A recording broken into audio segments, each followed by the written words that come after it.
आणि आता पुणे जिल्ह्यातल्या टॉप 9 बातम्या बघूयात। पुणे लोकसभेसाठी भाजप ऍक्टिव्ह। पुण्यात आज भाजपचं बूथ प्रमुख कार्यकर्ता संमेलन। चंद्रशेखर बावनकुळे आणि यूपीचे उपमुख्यमंत्री ब्रिजेश पाठक मार्गदर्शन करणार। निवडणुकीसाठी कार्यकर्त्यांना कानमंत्र देणार। मनसे अध्यक्ष राज ठाकरे 3 मार्चला पुणे दौऱ्यावर। लोकसभा निवडणुकीच्या पार्श्वभूमीवर राज ठाकरेंचा पुणे दौरा। राज ठाकरे शहरातील प्रमुख पदाधिकाऱ्यांशी संवाद साधतील। पिंपरी चिंचवडमध्ये बनावट नोटा छापणाऱ्या टोळीचा पर्दाफाश। 6 जणांना अटक। 70,000च्या बनावट नोटांसह मशीन हस्तगत। देहू रोड पोलिसांची ही कारवाई।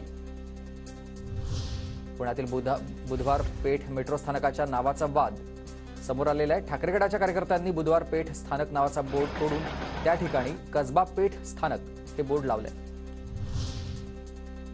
पुणे महानगरपालिका भाडेतत्वावर 94 इलेक्ट्रिक कार खरेदी करणार। पालिकेकडून 27 कोटी रुपयांच्या निधीची तरतूद। बारामतीत तब्बल 50 कोटी रुपये खर्चून अत्याधुनिक बस स्थानकाची उभारणी। 2 मार्चला मुख्यमंत्री एकनाथ शिंदे, उपमुख्यमंत्री देवेंद्र फडणवीस आणि अजित पवार यांच्या उपस्थितीत बस स्थानकाचं लोकार्पण होणार।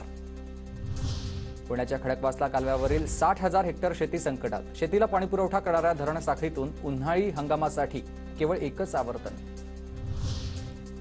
मिळकत न भरणाऱ्यांच्या दारी बँड पथक। पुणे पालिकेकडून भन्नाट मोहीम सुरू।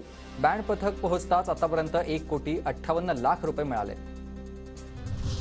पुणे मेट्रोच्या विस्तारित मार्गाच्या उद्घाटनाचा मुहूर्त पुन्हा लांबणीवर। उद्घाटनाभावी रुबी हॉल ते रामवाडी नवी मार्गिका बंद। पुणेकरांचे हाल।